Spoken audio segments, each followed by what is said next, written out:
Welcome to Networking RX, a podcast devoted to helping business professionals like you enhance your networking skills in order to become more proficient giving and receiving quality business referrals and improving the overall quality of your life and the lives of those around you.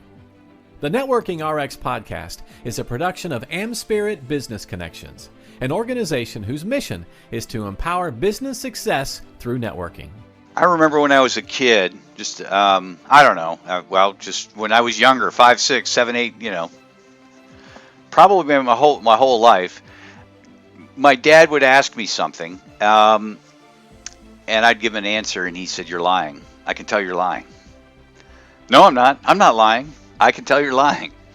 And being a parent myself, I get it now, right? How could No, Dad, I'm not lying. And it's just there was something in my eyes, and I've seen it in my own kids' eyes as well. You can when you know somebody like your son or daughter, or maybe even a spouse. When you know somebody really well, you can just tell. And were my lies huge lies? No, I didn't break into the Watergate building, Dad. They weren't huge lies. Did you eat the last cookie sorts of things, but he could tell. He could tell I was lying. And I'm not proud of it. No, I think this, in many respects, this podcast is this personal admission of Frank Agin is, all Frank Agin's flaws. Tune into all of Frank Agin's flaws. But at any rate, I stumbled across a study that was published in Personality and Social Psychology Bulletin. And there were actually 3 studies, but what they summarized was a study they did on lying. And a lot of times, generally we as humans are poor lie detectors, unless you're my dad, and he was great at it. Probably still is great at it. And a lot of times we assume that others are being truthful, unless we have a reason to suspect otherwise. And so, do we need to tell the truth, right? I mean, obviously with a parent, and the kid, and you're asking questions, and it's like a lie detector test, right? I mean, you ask question A, that's the right answer. Question B, that's the right answer.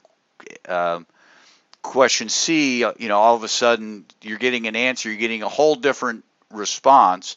It's a no response, but you're getting the tells, the signs, the facial expression, the watering of the eyes, whatever it is, that the person's lying. Well, that's when you know somebody really well.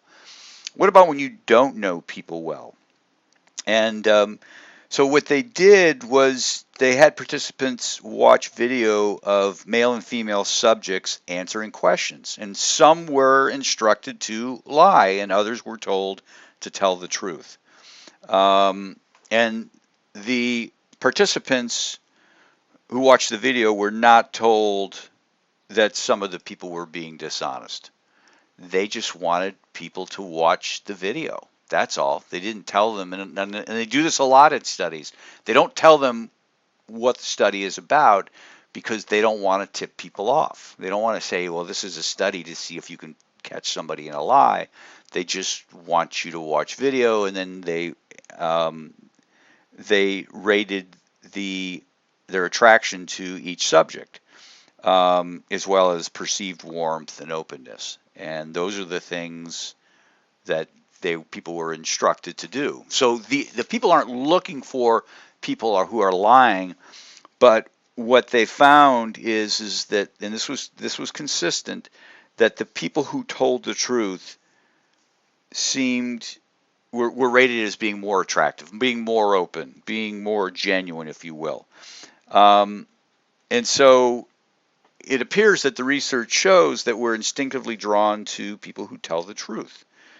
And, they seem more, they seem more attractive to us, right? I mean, there's something there, they say we're generally poor at being lie detectors, and we might be, but there's something subconscious that's going on. There's something subconscious, and it might be, obviously with my dad, it was, I've seen it in my own kids. I've seen the look, the crossing of the arms, the eyes start watering, and my kids are good kids, but when my kids are grown adults, and they will have kids, and they'll have to experience this. But that's knowing somebody really well, and when you don't know somebody really well, you're just assuming that they're telling the truth unless you have evidence otherwise. But there's a tell there. There's some sort of subtle subconscious thing that we're picking up on that makes people less attractive when they don't tell the truth. And if it makes them less attractive, then it makes us less attractive if we're not telling the truth, if we're not honest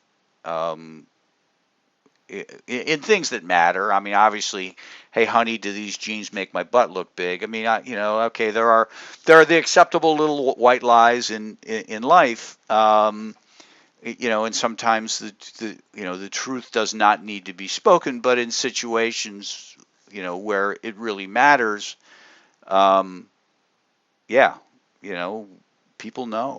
People know, and as painful as it might be from time to time to tell the truth, we're better off for it. And one of the things I talk about when I deal with people, when I talk with people about networking and being genuine and things like that, I tell them, I say, you think you can fool people. You think you can fool people. You may have been able to pull the wool over Mrs. Mikowski's eyes back in senior English, pretending like you read a book and not reading it, or reading the Cliff Notes and trying to BS your way through it.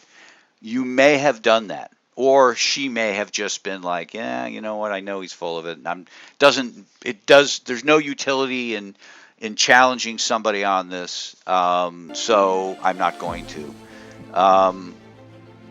But you think that you're fooling people and you're not. And so we might not know that somebody's lying, but there's something deep down inside of us where it's like, okay, yeah, I know this person's full of it. And the same thing goes for us, right? If we're not being truthful, people can pick up on that. People can pick up on that. And so tell the truth. The whole truth, nothing but the truth, and you'll just be better off for it. Thanks for joining us on the Networking RX podcast. Please put what you've learned into action today and let us know if you have questions, comments, or ideas for future topics. You can email them to us at podcast@amspirit.com. That's AmSpirit.com. Finally, so you never miss an episode, be sure to subscribe to the Networking RX podcast through iTunes, Overcast, or however you receive your podcasts. Now get out and network with someone. The Networking RX podcast is the copyright production of AmSpirit Business Connection. All rights reserved.